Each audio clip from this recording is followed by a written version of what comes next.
The Manitowish Waters Historical Society is pleased to present Cooky Brandt's presentation on early Springstead commerce.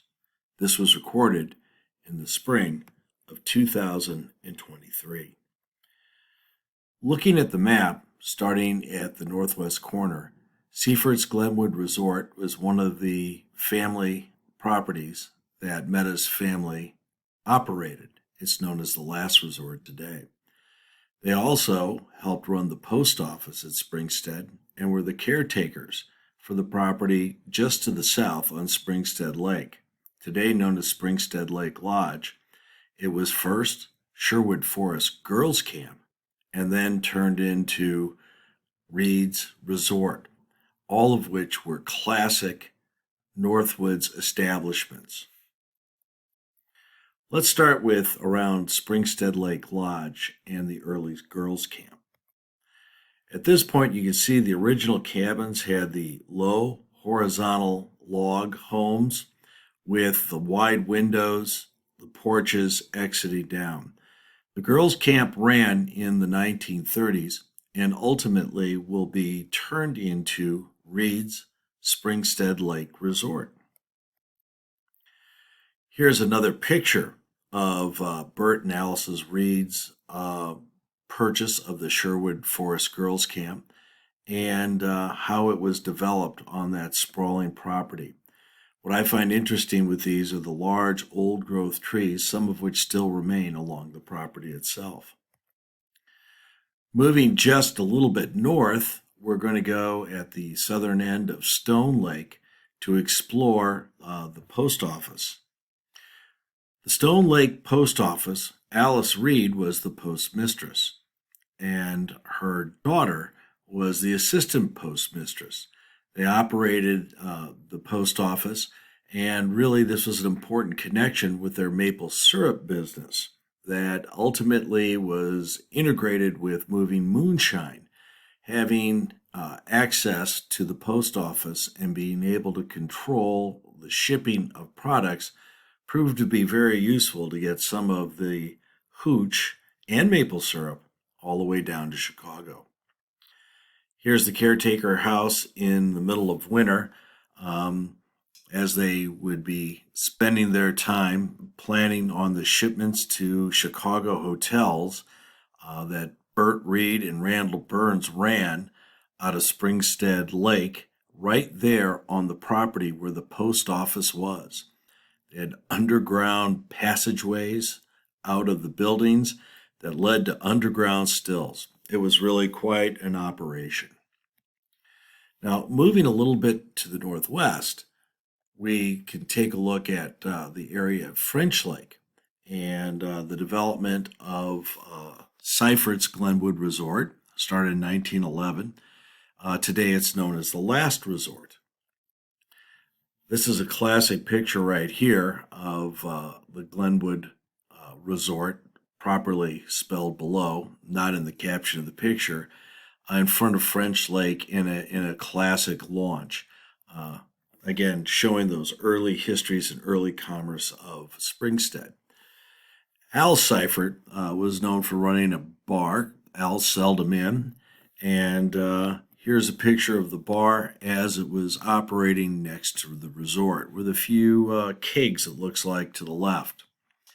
I hope this gives you a bit of context, and we hope you enjoy Cooky Brandt's oral history. Do you have any other stories of business ventures with your family in Springstead? I do, actually. Bert Reid, my grandfather, and Randall Burns, as I said, had their maple syrup business, but they also, I think my grandfather not only worked for him, but borrowed money from him from time to time.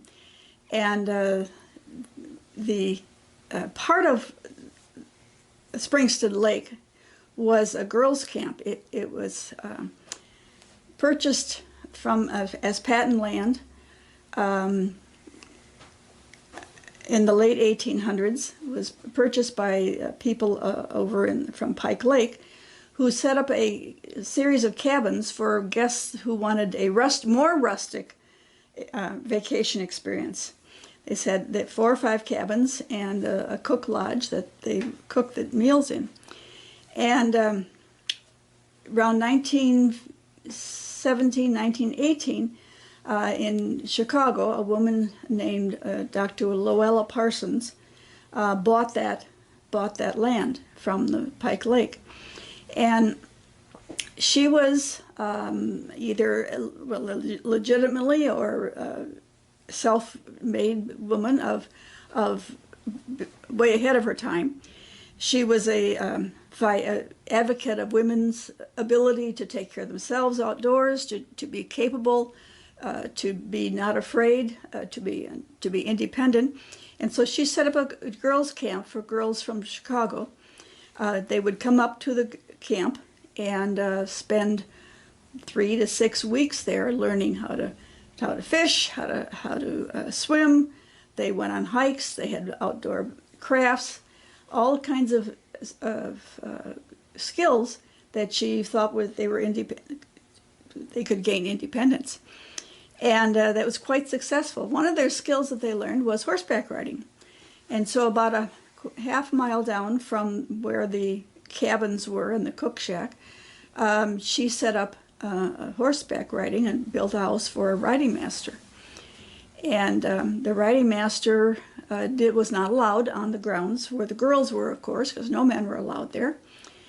And the girls would come down there and they would learn horseback riding. And the camp was called Sherwood Forest Girls Camp. And the girls had costumes of the leggings and the tunics with the square bottoms and the banners on horseback.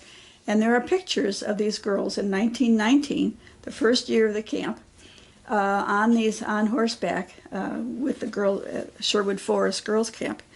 And it was quite successful for several years. However, until 1929, when the Depression hit, the camp was also affected by that. And she simply closed up and left. And she had her riding master, who lived in this house, filed suit against her, and she could be declared bankrupt, and the camp went into receivership at the bank until the late 30s, when my grandfather, Reid, and Randall Burns put together some money, and my grandfather had always wanted to have another kind of business in the Northwoods, and so he purchased the girls' camp from the bank with Randall Burns' help, and turned it into a resort. And that was Reid's resort for quite a few years until the 40s, late 40s. My grandparents ran it, and then my grandfather died, then my grandmother. And then it changed hands several times, and it was a larger piece of land. When my grandmother died, my aunt inherited the camp and the land to the west of it. My mother inherited the land to the east of it, and the riding master's house. And the riding master's house is my cabin and where I live today. So. And is that in close proximity of Springstead Lake Lodge? Yeah, Springstead Lake Lodge is what the girls' camp originally was. That's what I thought. Yeah. Right. So. Very good. Spent many an hour at Springstead Lake Lodge. Good. Great place. Yeah. And the old fireplace that was in the original cooking lodge is still there right by the lake. And it's in disrepair, but it's still there. It's still the original. And I have pictures of my grandfather and grandmother and their guests by that fireplace. And my husband and I were married on that land by the shore of the lakes, and right in front. And our wedding pictures are in front of the fireplace because it was his great uncle and my grandfather who first owned that land. That's a great story. So tell me a little bit about French Lake and that resort. Okay. There was a rustic lodge, 9 bedrooms, big dining room, living room. My mother and cooks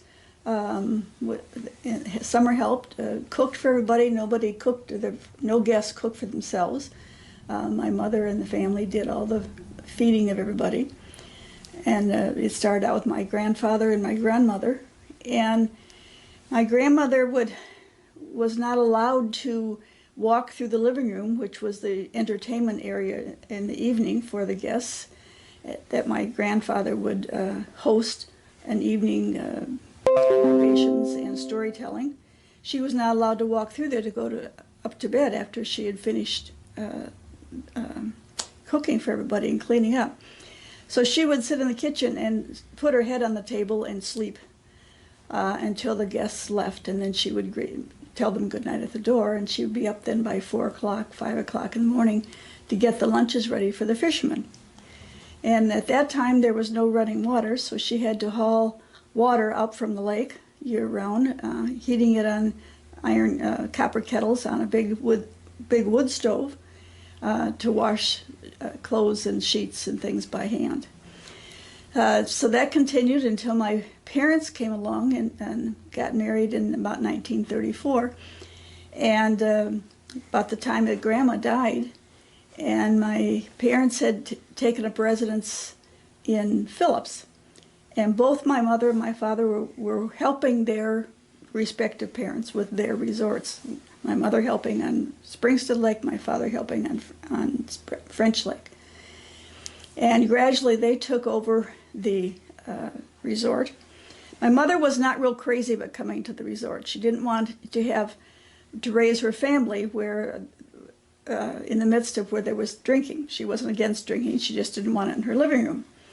And so she stayed in Phillips and was quite gutsy for those days to say to my father, I'm not going with you. You have to go take care of your father, but I'm not leaving Phillips. And so she kept my sister down there for several months, refusing to go there. And they convinced my grandfather that if he were to move, she said, build him a cabin so that he has a place to live and he has a place to entertain.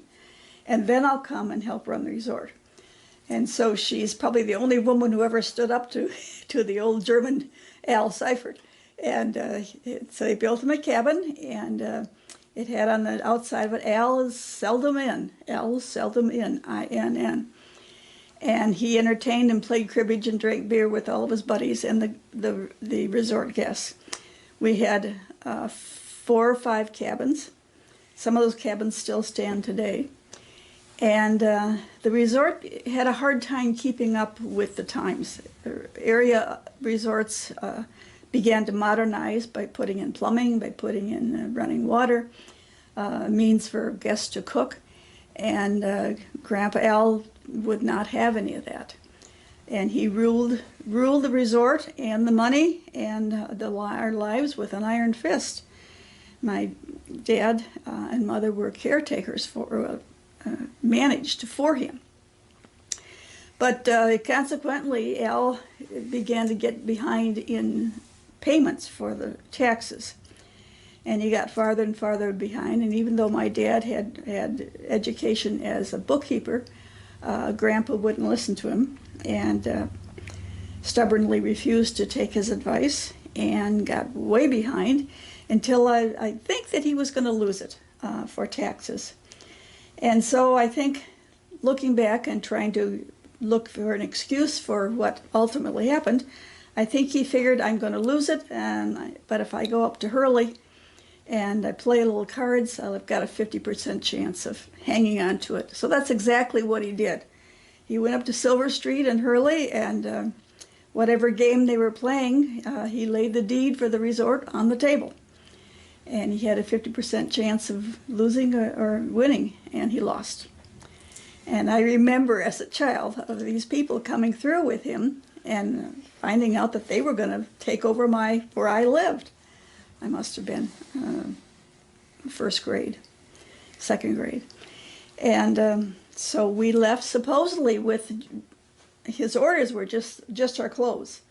Well, my mother would have none of that, because there were things there from her parents that she valued, and so we left taking things that belonged to her side of the family. And I remember sitting in the car, and my dad pulling a trailer behind the car, and us loading things into this trailer, and at night.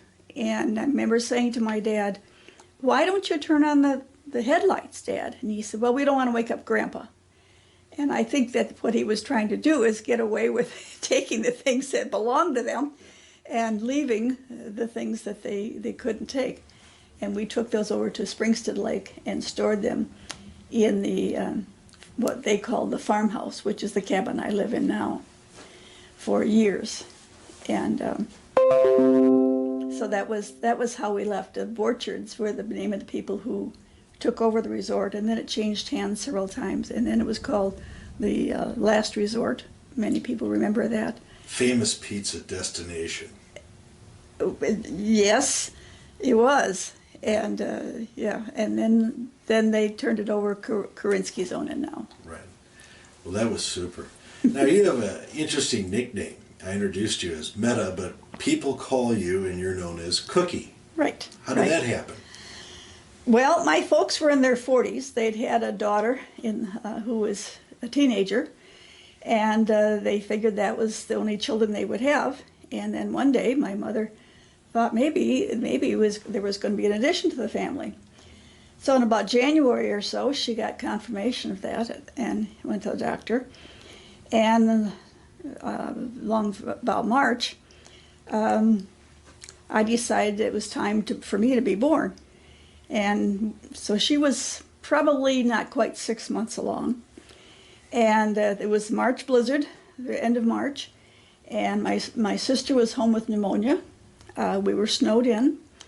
Remember, I had said that Grandpa didn't like to modernize things, and this resort had no running water other than one faucet in the kitchen, and no central heat. We heated with the big wood stove in the kitchen. And so I was born in those circumstances. And we had no telephone either. So my sister was sent to ring the dinner bell that called the guests in during the summer for meals.